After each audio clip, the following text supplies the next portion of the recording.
You know, with E3 announcing all these sequels this year, I'm surprised we never got any announcement for Despacito 2, also known as Despacitos, or any of the Despa sequels really. Despacito, Despacito 4, Tokyo Drift, Despacinco, Despacito 6 Remixed and Reloaded, Despa 7, Return of the Cito, Fate of the Cito, and Despacito 9. Brass monkey, that funky monkey. Brass monkey, chunky, that funky monkey. Just a friendly reminder here, CMG merch, still on sale. Link in the description, buy my merch. What is going on, everybody? My name is Matt, aka Chunky Monkey Games, and welcome to a horrible E3 recap. Not really even a recap, it's just gonna be me ranting about E3. Because why the heck not, right? Why the heck not? So E3 happened over the past week. I said I was gonna stream it, and remember when that happened? Me neither. So E3 happened this week, and it was pretty cool because we got a lot of cool announcements. But then again, this E3 also just completely points out everything wrong with E3. See, a lot of people like to say E3 is it's like gamer Christmas. That's the worst thing I've ever said in my life. Gamer Christmas, guys. E3 is Christmas for gamers. Stop, please. My main issue with E3 comes in the fact that it was never supposed to be this place to announce all these big games. It was always supposed to be an electronics conference, and it turned into to gaming Announcement Fest 2017. What year is it? I don't know anymore. It's 2018? What? I want to die. I think my biggest issue with E3, just in general, is the fact that they either A, hype up and announce games that we are, like yearly releases that we already knew were coming anyways, or the fact that they re-announce games they announced like 2 years ago, like anything at the Sony conference. But then again, there's always the pleasant surprises, like whatever Nintendo does. I guess this is kind of an unpopular opinion, but I feel like Microsoft usually does a half decent job, and it's a mess. E3 is otherwise just a mess. Let's go down the line now, shall we?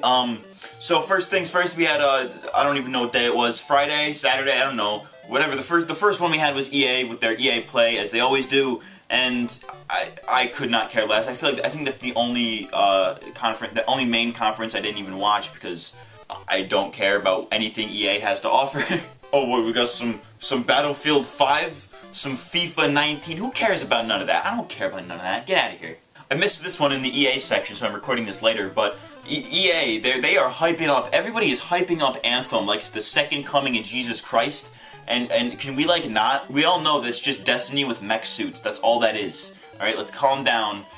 This game is gonna be trash. I'm just saying. After that we had Microsoft, which actually surprised most of us with how good its conference was. Because, I feel like in comparison to previous years, Microsoft had a better conference. Last year and the year before, they always did, they had a new console to announce. They had, the Project Scorpio, the Xbox One X, all the other console things to deal with, and I think this year they've really embraced the PC side of the Xbox division, where you don't even need an Xbox to play any of these games anymore. You can just play them on PC, which that's great. Embrace the light side of the Force, please. And in this year, Microsoft even they went against their tradition of advertising Forza with they used to always advertise Forza where they bring out a car onto the stage and we're like, dude, nobody cares. Get on with it. Where's my new Halo game? And then this year, they listened. They were like, alright, we're going to get rid of the Forza stuff. We're going to get rid of the complete mockery we make of new sports cars. And boom! Leading off with a Halo 6 trailer. It's not Halo 6. I don't know what it's called. What is it? Halo Infinite? Something like that? Halo Breath of the Wild? I'm going to be honest. I don't really care for Halo, but that game looks semi-promising. It literally looks like Halo, but in the Zelda Breath of the Wild style, which I like the open world, emphasis on the wilderness. It's gonna be. I think it looks half decent. I'd be down for it. Also at Microsoft, it was the first taste we got of the new Kingdom Hearts trailer, and I'm gonna be honest. I had no I had no interest in Kingdom Hearts until I saw the Kingdom Hearts 3 trailer.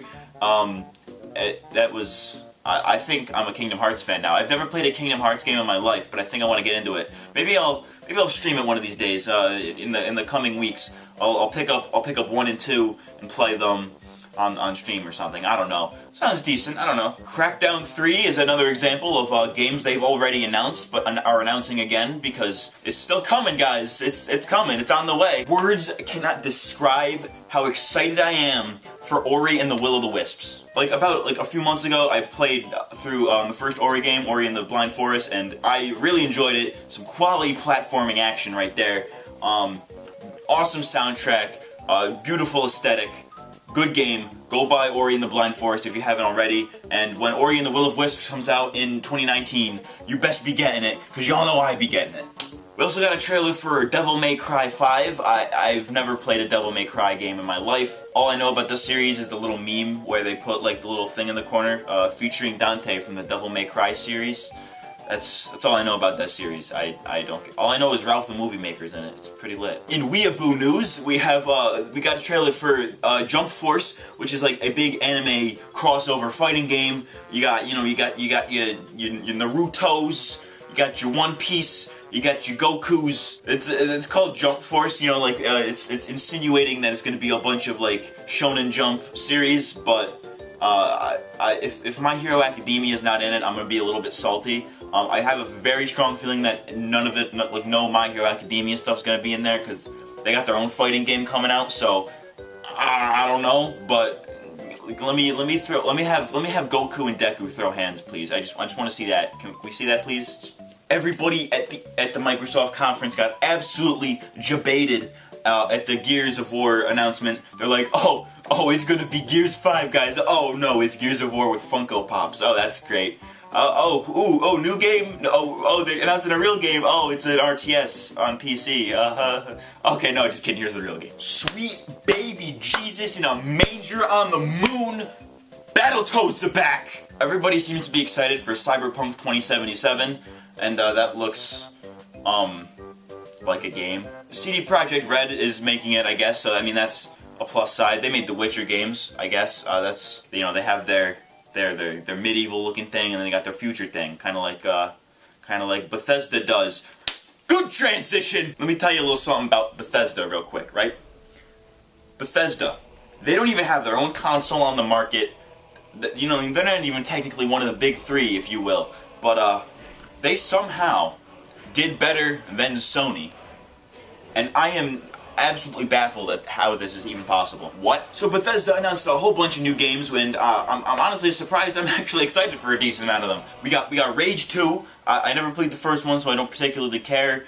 We got Doom 2, otherwise known as Doom Eternal, or as I like to call it, Eternal Mood. They teased a space-related game of their own IP. We got a whole bunch of news on Fallout 76, and I'm not gonna lie, this is probably the first time I'm actually excited for a Fallout game.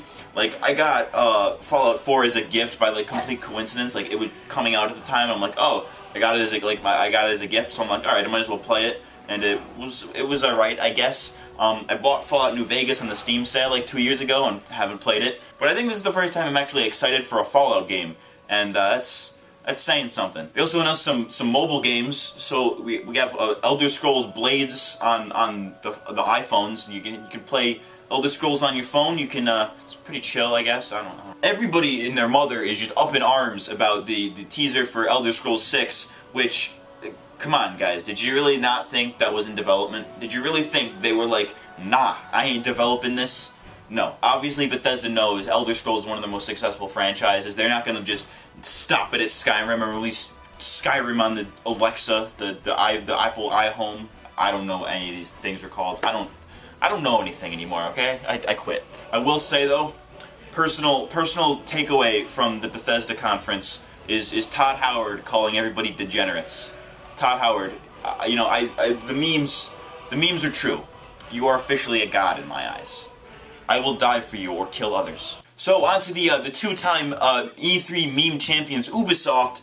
They actually announced a decent amount of stuff. I mean, we got some more gameplay on Beyond Good and Evil 2, The Division 2. We finally got like a trailer and stuff and gameplay for Assassin's Creed Odyssey, which looks half decent, I'm not gonna lie. We also got some Nintendo crossover with the Mario and Rabbids DLC with like Donkey Kong. I'm just gonna say right now, everybody was bashing Starlink. Everyone was sleeping on Starlink. They're like, oh, snooze, I don't care about Starlink. But as soon as that R-Wing came on screen, everyone's like, oh my god, Starfax! Nobody cared. Nobody cared about Starlink until Star Fox was involved, alright? I see you. I see what you guys are. You're a bunch of bandwagoners, that's what you are. Honestly, that was about it. That's really all Ubisoft was worth this year, which is not very much. You know, putting all the banjos and flute players and extremely long intermissions aside, Sony was basically just playing catch up with games they already announced this year. Like I guarantee, like literally all the games they talked about in this year were all gameplay trailers of games they announced last year, and none of which are out. You know, we got some Spider-Man gameplay. Looking forward to that. Some Last of Us 2 stuff. I'm gonna be honest. I never played the first Last of Us. I genuinely don't care about the Last of Us 2. And then, you know, of course, there's Death Stranding. I genuinely don't see why people are excited for this game. I guess it's because Kojima's involved in it, but that means nothing to me. You know, here's a little mini rant for you, right? I get the whole Konami business, right? You know, they snubbed Kojima, and Kojima's like, nah, I'm out, alright, I'm out. He leaves, alright? He goes to work on his own game. How does him leaving Konami make him suddenly better at telling stories? I don't know. He could very well be one of the best out there. I don't know, I haven't played Metal Gear. I don't care. Why does everybody immediately just assume, since Kojima is tied to this, that it's like, oh, Death Stranding, that's gonna be the best story-driven game of 2018? Why? I don't understand. Can somebody legitimately please explain this to me? Because I genuinely don't understand. But Death Stranding, it looks weird as always. We got at least you know, some semblance of gameplay this time. It's probably just, you know, more cinematics, but what is this, a delivery simulator? I think what I'm going to call this game from now on is Norman Reedus with a fetus. Norman Reedus with a fetus, the game. And then there was, you know, like, they had like 3 samurai games. I'm very confused. Resident Evil 2 remaster? I don't know. I don't care for Resident Evil. I should not be qualified to play video games on this channel. What is my life? And of course, the thing I was looking forward to the most about E3 this year, Nintendo, you know, they always bring their A game, maybe except for that one time where they, like, announced a game and then we're done with it. But you know, this year is a little different. They announced 2 games this time. You know, it was insane. So we already knew about Pokemon Let's Go Eevee and Let's Go Pikachu, and you know, we got some gameplay of that at the Nintendo Treehouse after the Nintendo Direct, and it looks pretty solid. I'm not gonna lie. We got confirmation of sorts that the little Pokeball thing, I talked about this on my stream a while back, but the little Pokeball thing looks really cool, and apparently when you get it, you get access to Mew in the game, which is pretty cool. You know, and of course, I mean, the big elephant in the room here, Smash Bros. Ultimate, they were compiling every character ever, all the characters, they're all back, all of them, for every game. It's gonna be lit. And of course, you know, there's a couple newcomer characters, like we got Daisy, who cares about that? And Ridley from Metroid. I'm perpetually going to be salty about this. You know how I am with hype, right? You know, don't hype stuff up. It's never good. It never ends up good. But Ridley, as a playable character in Smash Bros., has been such a long time coming that the fact that people were surprised at the fact that they announced it is honestly baffling to me. It's like, oh guys, guess what? It's Ridley in Smash. I'm like, okay, were you not expecting this? They had to do it sooner or later. You know, like, come on now, let's focus up here, America. What are you doing? Smash Bros. Ultimate does seem pretty cool though, I won't lie. It's like, you know, it's the most ambitious crossover in history. Honestly, I'm gonna start calling this Smash Bros. Infinity War because it's that much of an ambitious crossover. Well, that was a horrible E3 recap. This is probably the worst E3 recap I've ever done in my life because this is the most last-minute thing I've ever done in my life. Just I want death. But yeah, that's all for this video. Like, comment, subscribe, and buy my merch. That is all. Go play some video games or something, you nerds.